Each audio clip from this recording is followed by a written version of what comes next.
aí, turma? Tudo bom? Vamos para a nossa aula de história de hoje?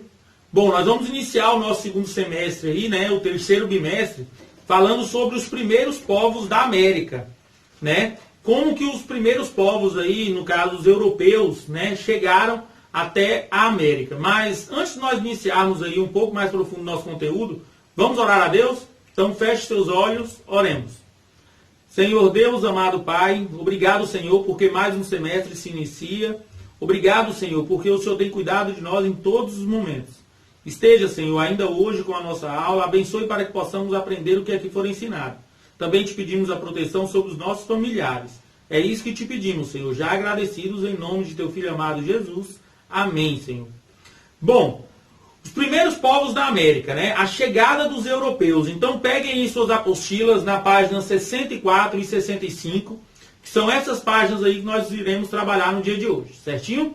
Então começando aí, o nosso texto começa dizendo assim: muito antes de o continente americano ser como nós o conhecemos, diferentes povos nativos viviam aqui. Foi somente em 1492 que os primeiros europeus chegaram a estas terras, liderados por Cristóvão Colombo. Cristóvão Colombo. Mas quem foi esse homem chamado Cristóvão Colombo? Faz o seguinte, assista o videozinho que vem na sequência aí, e nós iremos aprender um pouco mais sobre esse homem.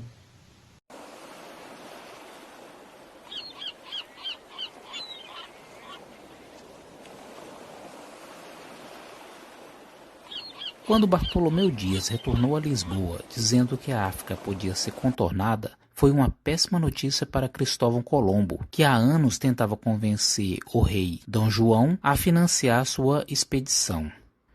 Colombo acreditava que, saindo de Portugal e cruzando o oceano no sentido oeste, seria mais fácil chegar à Índia, ao invés de contornar a África. Só que o que ele não sabia é que no meio havia o continente americano. O projeto dele se baseava na teoria da esfericidade da Terra. Percebendo que não conseguiria apoio com o rei português, decidiu se transferir para a Espanha. No reino rival, caiu nas graças da rainha Isabel e obteve dela o dinheiro necessário para financiar uma expedição rumo ao oeste desconhecido. Em 3 de agosto de 1492, com uma nau e 2 caravelas, partiu de Paúlos de la Fronteira, passou pelas Ilhas Canárias, território de domínio espanhol. Empurrado pelos ventos que alisam o mar, os alísios, sua frota navegou por pouco mais de um mês. Quando sua tripulação, temendo precipitar-se no abismo do fim do mundo, começou a amotinar. Cristóvão Colombo, por sorte, avistou a terra firme. Era 12 de outubro de 1492. Chegou ao que chamou de Índias Ocidentais, um ilhéus das Bahamas, a que deu o nome de São Salvador.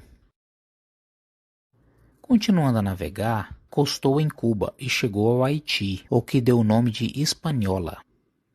Supondo ter chegado à Índia, deixou uma pequena colônia e regressou à Europa. Havia acabado de descobrir um novo continente, que seria mais tarde chamado de América. Embora tenha feito mais outras 3 viagens à região, Cristóvão Colombo morreu em 1506, convencido de que havia chegado à Índia pela rota oeste, tanto que chamou de índios os nativos que ali encontrou. Beleza, então, aprenderam um pouquinho mais aí sobre Cristóvão Colombo. Então, continuando aí na nossa apostila, nós temos 2 imagens, né? Nós temos aí uma pintura que representa o desembarque de Colombo em 1846, né, uma tela de John van der Leen, né, e temos uma outra imagem mostrando também esse primeiro desembarque, né, o primeiro desembarque de Cristóvão Colombo na América, uma obra aí de 1862. Beleza, o que vocês irão fazer aí com estas 2 imagens? Vocês irão comparar essas imagens, irão copiar a atividade número 1 e número 2 do Trocando Ideias, certo? E irão desenvolver essa atividadezinha aí no seu caderno, beleza? Mas continuando aí o nosso texto vem retratando exatamente um pouco da história desse homem, né, de Cristóvão Colombo. Então Cristóvão Colombo foi um navegante nascido em Gênova, né? Ele chegou à América em 12 de outubro de 1492. A primeira ilha da América Central onde a esquadra de Colombo apontou foi Guanahani, né? Que é o nome dado aí pelos habitantes locais, ao qual os espanhóis chamaram, quando chegaram aqui, né, chamaram de índios, pois acreditavam ter chegado às Índias. Como vocês já conhecem, né, um pouco da história aí das grandes navegações, quando os europeus, assim também como os portugueses, né, quando chegaram ao Brasil, os espanhóis, quando chegaram à América também, eles achavam que estavam chegando nas Índias, né? Então, por isso, eles deram nome aí de índios aos habitantes nativos que existiam aqui naquele tempo. A viagem de Colombo tinha o objetivo de encontrar riquezas, como o ouro e a prata, para o reino da Espanha. Por isso, grandes navegações saíram da Europa rumo ao Oriente. Ao longo do século XV, o reino de Portugal também enviava navegantes rumo às Índias, com esse mesmo objetivo, porém por diferentes rotas. Então, o que eles faziam? Esse período aí chamado de o período das grandes navegações, principalmente espanhóis e portugueses, eles tinham o intuito de encontrar novas formas, né, novas maneiras de poder chegar até as Índias. Alguns, no caso dos espanhóis, mais interessados na questão do ouro, né, das riquezas que eles pudessem encontrar, e no caso dos espanhóis, dos portugueses, mais interessados aí no comércio das especiarias, né, que eram temperos como sal, pimenta do reino, entre outros lá, que eles estavam em busca para o comércio interno, também para o comércio externo aí do seu país. Ao chegar às Bahamas, Colombo, em nome do reino espanhol, tomou posse da ilha encontrada e a batizou com o nome de San Salvador. Voltou para a Espanha em janeiro de 1493, mas retornaria outras 3 vezes às ilhas daquele arquipélago com o intuito de encontrar o ouro que acreditava existir nas ricas terras dos mongóis, como descrito por Marco Polo em suas viagens ao Oriente. Colombo morreu em 1506, desprestigiado, pois não havia encontrado as riquezas prometidas aos reis espanhóis. Então, Colombo tinha o intuito de encontrar ouro, encontrar riquezas aí nas terras, principalmente quando ele viu que estava encontrando uma nova terra. Ele não encontrou, acabou ficando desprestigiado por causa disso. Mesmo assim, a sua descoberta entrou para a história, né, porque ele descobriu aí um novo continente, beleza?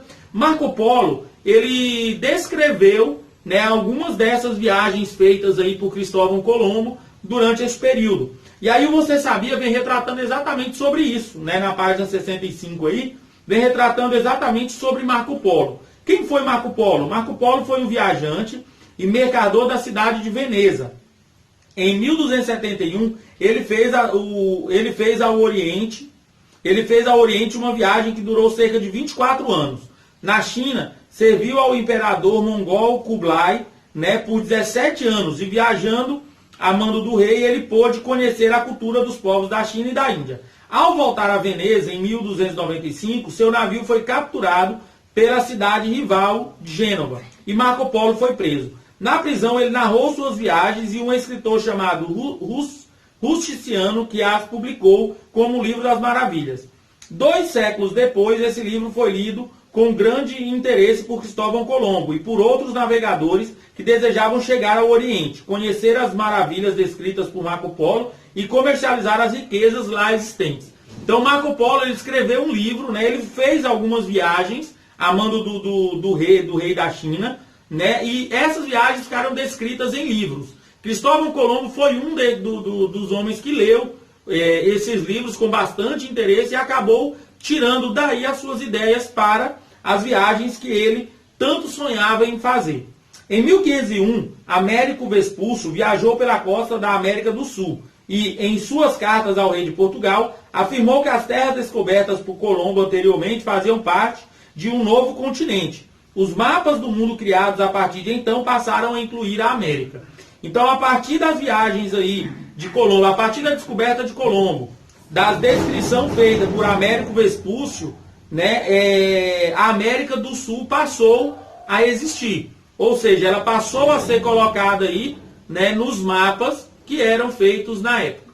Então, olha só, nós vimos hoje, né, sobre a chegada aí dos europeus ao continente americano. Então assistam a aula com atenção, tá? O tio vai colocar uma história em quadrinhos aí, história em quadrinhos não, vai colocar um desenho animado, tá, na sequência aí, para que vocês possam se deleitar um pouco com a história de Cristóvão Colombo, e para vocês conhecerem um pouco mais desse homem tão importante aí, né, em relação à descoberta aí da América, beleza? Então, assistam a aula com atenção, certo? Se necessário for, assistam novamente, façam a leitura dos textos explicativos aí da página 64 e 65, desenvolvam a atividade do Trocando Ideias em seu caderno, tá? Para que a gente possa fazer a correção nas próximas aulas.